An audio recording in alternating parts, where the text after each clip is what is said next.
Assalamualaikum warahmatullahi wabarakatuh. Perkenalkan, kami dari kelompok 5 ingin mempresentasikan hasil kuis kedua yang kami buat berupa modul pembelajaran dengan materi matematika diskrit teorema Kuratowski. Di sini kami beranggotakan saya sendiri, Luisi, Ica, Salsabila, dan juga Siti.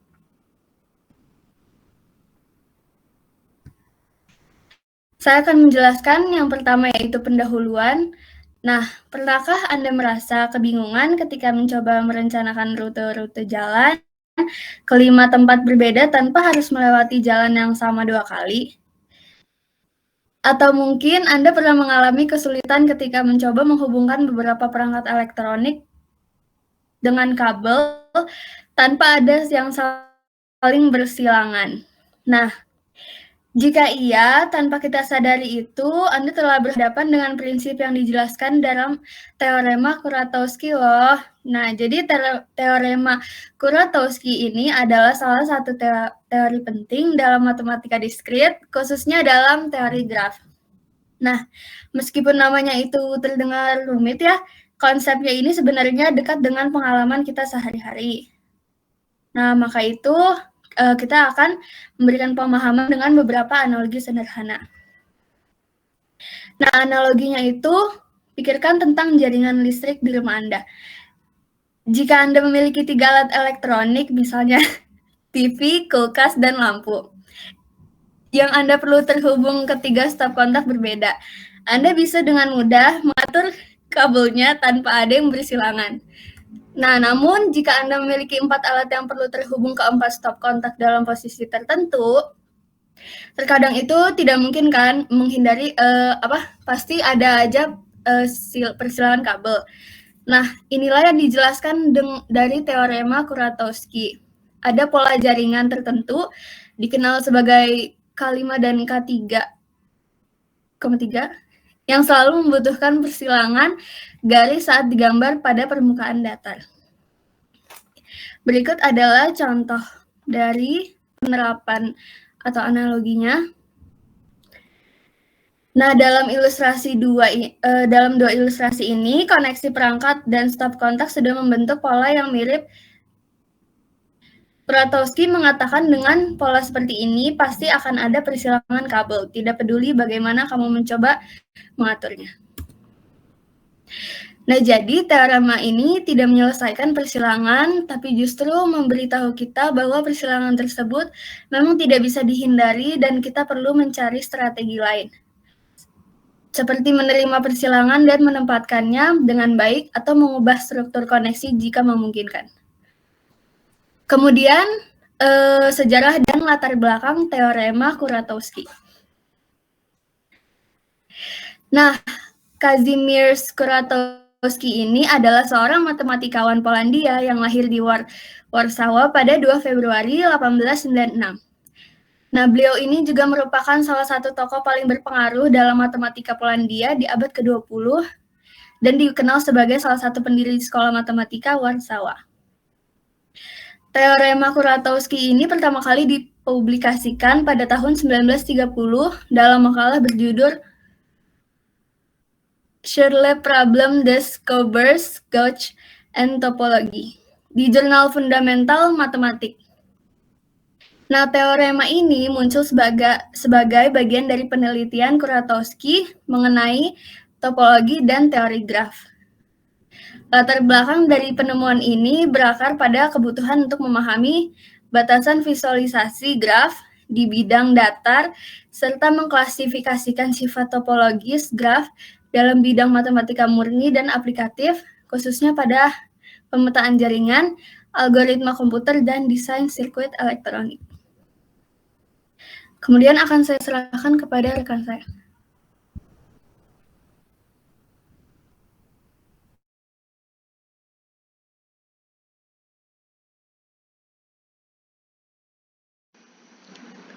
Baik, di sini saya akan menjelaskan mengenai konsep dasar dari teori graf itu sendiri. Nah, untuk yang belum familiar, tenang aja. Jadi graf ini sebenarnya bukan hal yang asing untuk kita, malah tanpa kita sadari kita ini sering sekali menemukan konsep graf ini pada kehidupan sehari-hari. Nah, mudahnya bayangin aja kita ini lagi buka aplikasi Google Maps. Nah, pastinya pada setiap tempat itu pasti terdapat titik-titik dan jalan antar tempat atau garis. Nah, garis yang ngehubungin titik-titik itu juga termasuk konsep graf. Lalu apa sih secara formalnya graf itu sendiri? Nah, graf itu merupakan struktur matematika yang terdiri dari himpunan objek yang disebut dengan simpul atau vertex dan himpunan pasangan simpul yang disebut edge. Lalu, bila ditulis biasanya graf ini akan seperti ini. G sama dengan dalam kurung V, E, di mana V itu merupakan himpunan simpul atau vertex dan E ini merupakan himpunan sisi atau edge yang menghubungkan pasangan antar simpul. Nah, di sini lalu ada macam-macam graf juga. Yang pertama itu ada graf sederhana. Singkatnya, graf sederhana itu merupakan graf yang paling basic di antara graf-graf yang lainnya. Nah, pada graf sederhana ini tidak ada loop atau tidak ada garis yang menghubungkan pada dirinya sendiri dan tidak ada sisi yang ganda. Lalu yang kedua, ada graf lengkap di mana semua simpul ini akan terhubung. Jadi bayangkan saja di sini seperti pada contoh ada 5 simpul, di mana seluruh simpul itu terhubung. Di mana satu ini terhubung dengan 2, simpul 1 juga terhubung dengan 3, lalu simpul 1 juga terhubung dengan simpul 4, dan simpul 1 juga terhubung dengan simpul 5. Lalu yang ketiga ada graf bipartit. Nah, singkatnya graf bipartit ini merupakan graf yang membagi himpunan-himpunan atau simpul-simpulnya itu menjadi dua kelompok. Nah, singkatnya, setiap kelompok itu hanya dapat berhubungan dengan kelompok yang ada di kelompok lawan. Lalu ada graf berarah, di mana graf berarah ini merupakan graf-graf yang memiliki jalur atau panah-panah yang menunjukkan ke simpul yang mana ia akan berlanjut. Lalu ada graf berbobot, singkatnya graf berbobot ini merupakan graf yang memiliki nilai atau bobot. Lalu ada graf pohon, di mana graf ini merupakan graf yang terhubung tanpa siklus. Lalu ada graf terhubung dan graf tidak terhubung, di mana graf terhubung ini artinya semua simpul-simpul yang dapat dijangkau dari titik manapun. Nah, sedangkan graf tidak terhubung ini, semisal ada satu simpul yang tidak terhubung ke simpul-simpul yang lainnya atau tidak memiliki sisi, itu merupakan graf tidak terhubung. Next. Lalu ada graf planar, di mana singkatnya ini, graf planar ini dapat merupakan graf yang dapat digambar pada bidang datar dan tidak ada sisi yang berpotongan. Seperti saat kita menggambar segitiga, persegi, ataupun trapesium. Lalu ada graf non-planar, di mana graf non-planar ini kebalikannya dari graf planar, yang saat kita menggambar graf tersebut, pada bidang datar itu pasti ada saja simpul-simpul atau sisi-sisi yang akan bersilangan. Oke, next. Lalu di sini ada teorema Kuratowski. Yang pertama yaitu pernyataan teorema. Dikatakan bahwa sebuah graf merupakan planar jika dan hanya jika graf tersebut tidak mengandung subgraf yang merupakan subdivisi dari K5 atau graf lengkap dengan 5 simpul, atau K3,3 yang merupakan graf bipartit lengkap dengan 3 tambah 3 simpul. Jadi meskipun bentuknya berbeda, selama memiliki dua bagian yang sama atau yang dapat diubah menjadi bentuk K5 atau K33, maka graf-graf tersebut bisa disebut graf tidak planar. Next. Lalu ada graf K5, di mana graf K5 ini merupakan graf lengkap dengan 5 simpul. Dengan ciri-cirinya, yaitu graf ini memiliki 5 simpul tentunya, lalu pada setiap simpulnya itu terhubung dengan 4 simpul lainnya. Lalu graf K5 ini juga memiliki total 10 sisi, di mana rumusnya ini 5 dikali 4 dibagi 2. Lalu graf ini juga tidak planar karena tidak dapat digambar pada bidang datar tanpa ada sisi yang berpotongan. Next. Lalu ada graf K3,3 atau graf bipartit lengkap, di mana graf ini memiliki 6 simpul yang dibagi menjadi 2 himpunan. Masing-masing ini beranggotakan 3 simpul. Nah, setiap simpul pada suatu himpunan ini akan terhubung dengan semua simpul yang ada di himpunan lainnya. Totalnya, pada graf bipartit lengkap ini ada 9 sisi.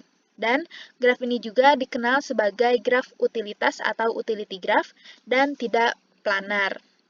Nah, singkatnya, graf bipartit lengkap ini pernah kita temui juga pada materi relasi dan fungsi. Cukup sekian dari saya, akan dilanjutkan oleh rekan saya. Terima kasih.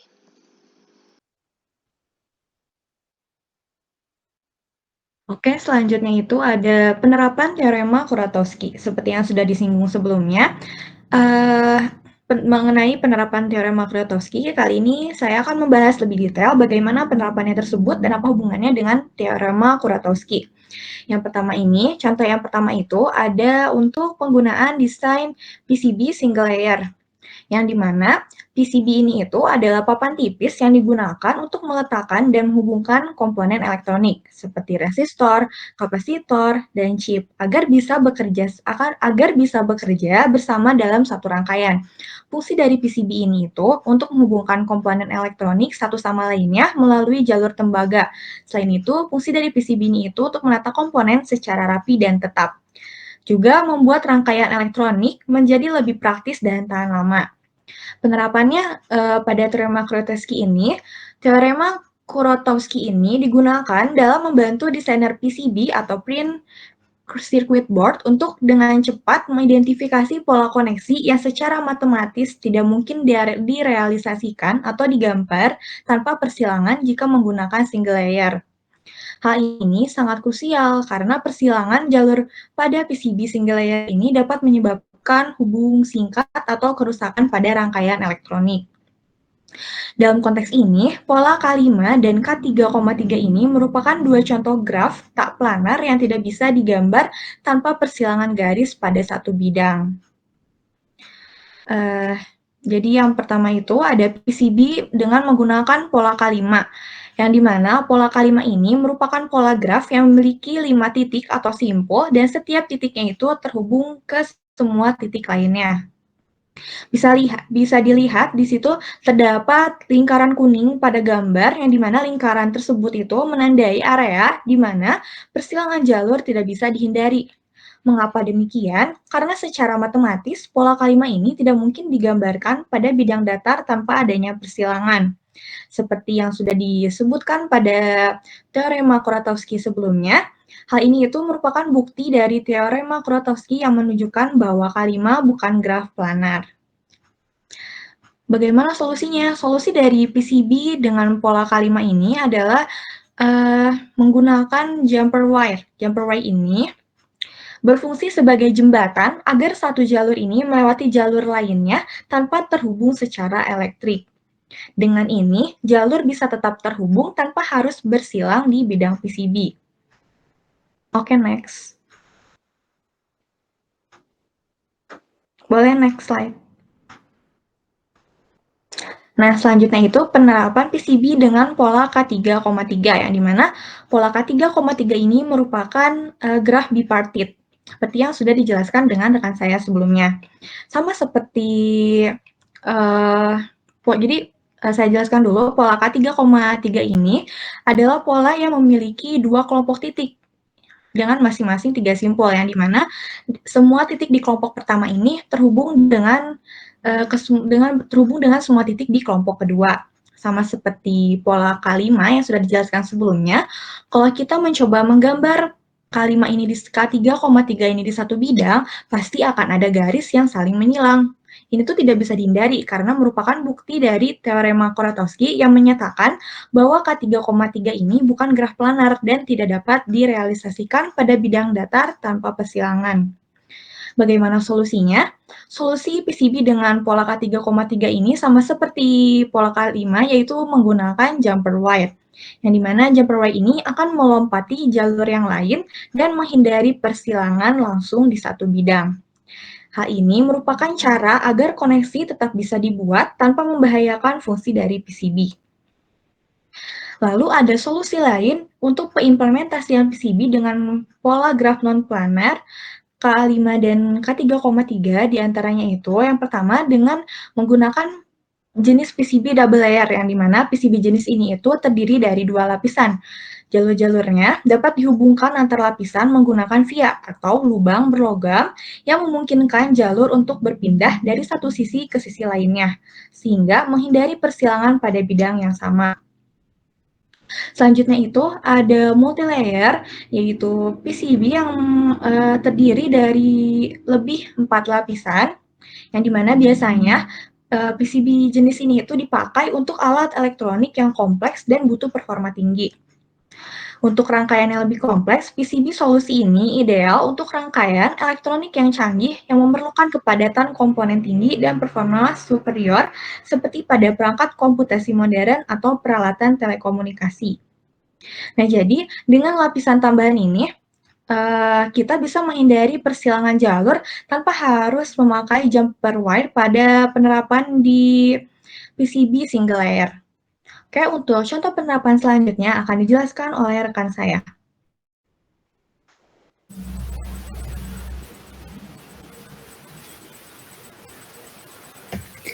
Baik, sekarang lanjut ke penerapan kedua, yaitu penerapan teorema Kuratowski pada perencanaan jaringan utilitas. Jadi, dalam perencanaan jaringan utilitas, ya diantaranya seperti pipa air, kabel listrik, dan saluran gas di bawah tanah, itu penting untuk merancang jalur-jalur agar tidak saling bersilangan, karena itu bertujuan untuk menghindari konflik fisik dan juga mempermudah pemeliharaan dan efisiensi sistem. Lalu, seperti yang kita sudah bahas tadi, masalah 3 utilitas ini berkaitan dengan graf non-planar K3,3, yaitu terdapat masalah 3 utilitas, sebuah teka-teki matematika klasik, di mana masalah ini menyatakan bahwa apakah mungkin untuk menghubungkan 3 rumah ke 3 utilitas, yaitu air, gas, dan listrik, tanpa ada jalur yang saling bersilangan. Terus, jadi struktur yang dibutuhkan di antara lain ada 3 rumah sebagai satu himpunan simpul, ada 3 utilitas sebagai himpunan simpul kedua, dan setiap rumah harus terhubung ke 3 utilitas tersebut. Ya, tadi sudah disinggung juga, jadi bentuk graf yang terbentuk itu adalah K3,3, graf bipartit lengkap, dan memiliki 6 simpul, 3 rumah, dan juga 3 utilitas. Di sini juga ada contoh gambarnya ya. Jadi setiap simpul di satu himpunan terhubung ke semua simpul di himpunan lainnya. Oke, bisa next. Nah, di sini ada bukti ketidakmungkinan. Jadi menurut teorema Kuratowski tadi, K3,3 adalah graf yang tidak planar, artinya tidak mungkin menggambar koneksi antara rumah dan utilitas tanpa ada garis yang bersilangan. Tadi sudah dibuktikan di gambar 2.7 di atas. Jadi teorema Kuratowski itu sudah membuktikan bahwa pada masalah 3 utilitas, pasti akan ada jalur yang saling bersilangan. Tidak ada cara untuk menghubungkan ketiga utilitas tanpa ada garis-garis yang saling memotong. Dan lalu bagaimana solusinya? Nah, meskipun tidak ada solusi pada bidang datar, 2 dimensi atau tadi, namun ada beberapa pendekatan alternatif pada bidang 3 dimensi gitu ya, tidak dalam suatu bidang datar. Yang pertama itu menggunakan permukaan non-planar. Jika tadi permukaan planar, maka pada ini permukaan toroid seperti donat, berbentuk donat ya, dengan genus minimal 1 pada graf K3,3 dapat digambar tanpa pepotongan. Di sini ditampilkan contoh gambarnya ya. Jadi tidak langsung berjajar simpul-simpulnya, tapi dia membentuk sebuah tiroid seperti donat, sehingga dia mempunyai titik untuk saling menghubungkan tanpa langsung berpotongan gitu ya. Oke, next. Nah, solusi yang kedua itu dengan penggunaan terowongan atau jembatan.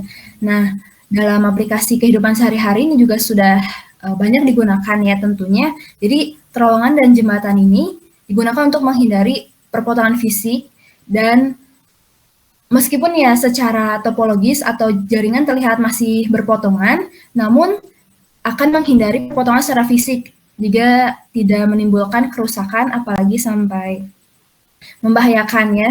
Di sini terlihat ada contoh gambar penerapannya. Jadi setiap simpul yang berpotongan atau ya saling memotong itu diberi jembatan ataupun terowongan sehingga dia berbeda dimensi dan juga tidak terjadi konflik fisik gitu ya.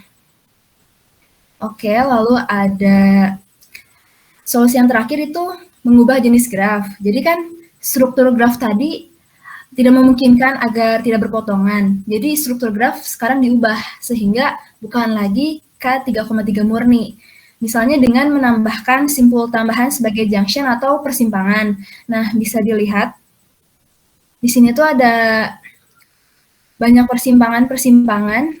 Mungkin masih juga terlihat berpotongan, tapi dengan penambahan junction atau persimpangan ini, mereka tidak langsung berpotongan, apalagi menimbulkan konflik fisik yang dapat menimbulkan konslet ataupun membahayakan. Oke, next.